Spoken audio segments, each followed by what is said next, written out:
Hello, and welcome to the next part of our lecture on the appendicular muscles, or the muscles that affect the appendicular skeleton. Now, we are talking about ones that originate on the thoracic cage, and they attach to the scapula or the humerus, and they have actions there. So our first muscle is going to be the pectoralis minor.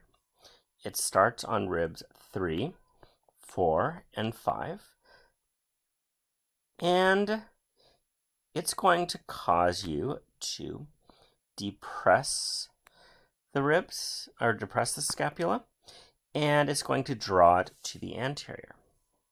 Since we're at the coracoid process, we might as well do the coracobrachialis. It starts there, that's its origin, and it's going to attach to the anterior humerus. So it is an adductor. It is going to cause adduction. Now the serratus anterior is an interesting muscle. It is saw-shaped, and it is a saw-shaped muscle. And it's going to go back, and it's going to pass on the anterior surface of the scapula, so we can't see it, and it is going to have its insertion on the medial border of the scapula. So this muscle, is that better? You could see the yellow better, is going to actually go around the rib cage, but it starts with a saw blade-like form, and it attaches to the medial border of the scapula, but it crosses underneath. So what's going to happen is when it contracts, this is going to go that way because it's pulling that direction, and this is going to elevate. So both the pectoralis minor and the serratus anterior are going to stabilize the scapula. The pectoralis major is a fan-shaped muscle.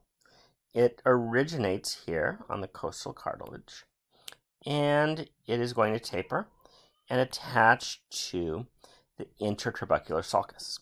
We're going to learn this intertrabecular sulcus is actually a very busy sulcus. So it is going to attach there to the anterior, or the superior part of the intertrabecular sulcus. And because of this, it is an adductor, and it is going to cause you to medially flex or medially rotate your scapula. Then we have the latissimus dorsi. It originates on the vertebrae, the lower back. So here's it originating. Can't go too far because that's trapezius territory. And it's going to sort of taper. It's a very broad muscle. And it's going to sneak around this anterior part here.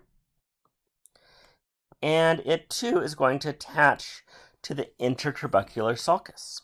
So because it's attaching the intertrabecular sulcus, if it works with the pectoralis major, it is an adductor. Now, it's also the antagonist to the pectoralis major. It is going to cause you to laterally rotate. I just drew where you can't see.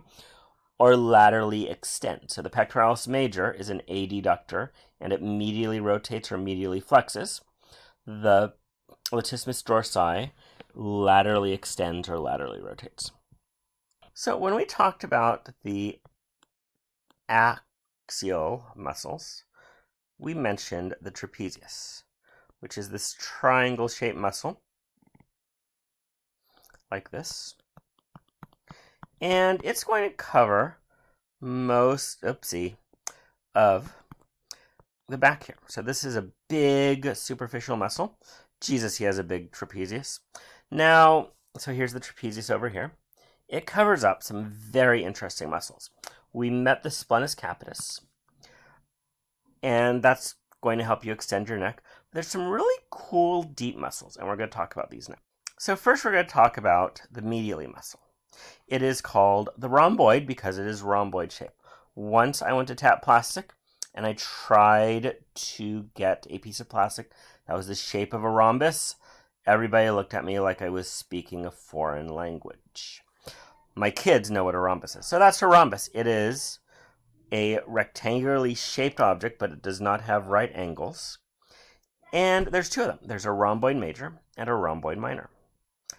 they both are going to have origins on the spinous process. So the spinous processes are very busy, and they both insert on the medial border of the scapula. And they are going to cause elevation and retraction of the shoulder blades. So if we look at Mo here, there's elevation, here is retraction. I haven't figured out how to zoom in with my art program on here. So here would be the rhomboid major. It's a rhombus-shaped muscle. And it's bigger and it's inferior. So rhomboid major is bigger and inferior. Then we have the rhomboid minor sitting on top of it. And in some people, it's fused. I swear in all the cadavers I've looked at, it's been fused. Probably half of them we don't cut up far enough. But it's rhombus-shaped muscles. So when it contracts, it's going to either go up or it's going to retract. So we have the teres major right here and teres minor right here. They are going to elevate the scapula and retract it. There's two other major and minor muscles. The teres muscles. And again, the major is bigger than the minor. The teres major is larger and inferior. So here's the teres major. Oh, look, it's like the latissimus dorsi. There's the latissimus dorsi. It's sneaking under the armpit. I wonder where it's going. Now, the teres minor is smaller, and it's not sneaking under the armpit. So they're both going to attach to the humerus, but the major is attaching to the anterior humerus, I wonder where, and the minor is attaching to the posterior. They both rotate and stabilize the the humerus. Now, only the teres minor is part of the rotator cuff, not the teres major.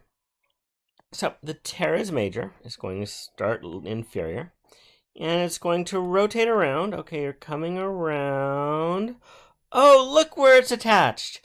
The interturbicular sulcus. What a surprise. So that is where the teres major attaches to. The teres minor, on the other hand, is going to go like this, and it attaches to the greater turbicle. I almost said trochanter there. It attaches to the greater tuberosity, I mean.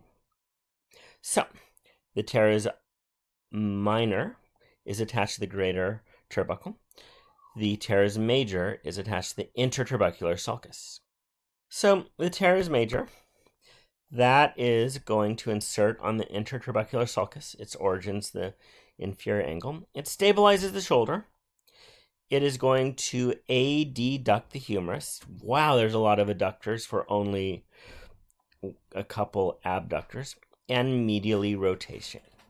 So that is what the teres major does. And it's not a rotator muscle. And again, it's not part of the rotator cuff. I'm going to ask you what's involved in the rotator cuff. So, what is this mythical rotator cuff that all the pictures on the A's in the 90s were hurting? Well, it's four muscles that go from the scapula to the proximal humerus. But like the teres major and minor, they weave and interweave and connect in different ways at different angles, causing slightly different actions. So they all attach differently. And if they work together, they do the hokey pokey. They abduct, adduct, and rotate. So on all the slides, it's going to stabilize. I cut and pasted, Control V, C, Control V, and you're going to be not so surprised to see they all are stabilizers. Now, the muscles are actually well named. So remember our supraspinatus fossa right there? That is the supraspinatus. Remember infraspinatus fossa? Infraspinatus. Remember our subscapular fossa? Wow, we have the subscapularis. So we learned the names of three of them already by the fossa where they have their origins. The teres minor, this guy right here, he's special. So, our first muscle, the supraspinatus. It starts at the supraspinatus. So, my favorite rotator cuff muscle is the supraspinatus. It's super! Now it's going to originate in the supraspinaea fossa. And its insertion is the greater turbicle, but it's coming from the top. It is going to sneak under the acromion right there. So it's going to stabilize the shoulder, but it's going to abduct the arm. It's going to pull it like this. Whereas you have the teres minor going like this, that's pulling it the opposite direction. So there's a lot of physics, like how are muscles attached, involved here. So the supraspinaeus is an abductor. Now the infraspinaeus have to give it equal billing. Its origin is the infraspinaea fossa. And its insertion is going to be the greater turbicle of the humerus. Its action is to stabilize the shoulder joint. I told you I controlled C and controlled V a lot. And it does lateral rotation. So you see Curly Joe right here is laterally rotating his arm. Okay. We have the subscapularis. So here is the origin in the subscapular fossa. And it is going to attach to the lesser turbicle. This is the place where I should give my joke, the interturbicular sulcus is all full, because it is. It's going to stabilize the shoulder joint. What a surprise. It's going to medially rotate the shoulder. So the infraspinaeus is going on the back here. It is going to laterally rotate. The subscapularis is going to medially rotate. Our teres minor. How can I forget him? It's going to be attached to the greater turbicle. Wow, it stabilizes the shoulder. You didn't see that one coming. It laterally rotates the arm, and it is part of the rotator cuff. So, those are the rotator cuff muscles and the rhomboids. How can we forget the rhomboids? You draw them on even. So, which muscle does not stabilize the scapula? A lot of people get this one wrong. That one stabilizes, that one stabilizes, that one stabilizes. The only one that doesn't is the serratus posterior, which actually does not exist. There are two serratus posteriors. One is superior, one is inferior. So I made that muscle up. Which is a rotator cuff muscle? Read the question. You're not. You're not. You're not. So it's the teres minor. So I'll ask you which is not. Expect me to ask you about the rotator cuff. Which is not an adductor? Latissimus dorsi adducts. The pectoralis major adducts. The coracobrachialis adducts. It's the adductor magnus. That's in the leg. Now this was a mean question that I'm trying to trick you on. Because adductor, if you're just taking a multiple guess test and you see adductor here, adductor there, you're like, oh yeah, that must be an adductor. Well, this is an adductor of the leg, which is not an action of the pectoralis major. So I could phrase questions like this. Well, it's an adductor. So, which is it going to do? Medially flex or laterally extend?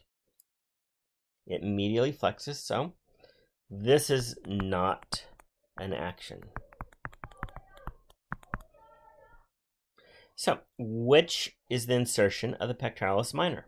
Surprisingly, it's not on the interturbicular sulcus. Everything else is. Not on the greater trochanter. That's in the leg. Not on the greater turbicle. I previously, like that one, spell check did that one, but it's the coracoid process of the scapula, which is not found on the outside surface. I've gone over this time and time again. Intercostals are between. So, thank you. Have a good day.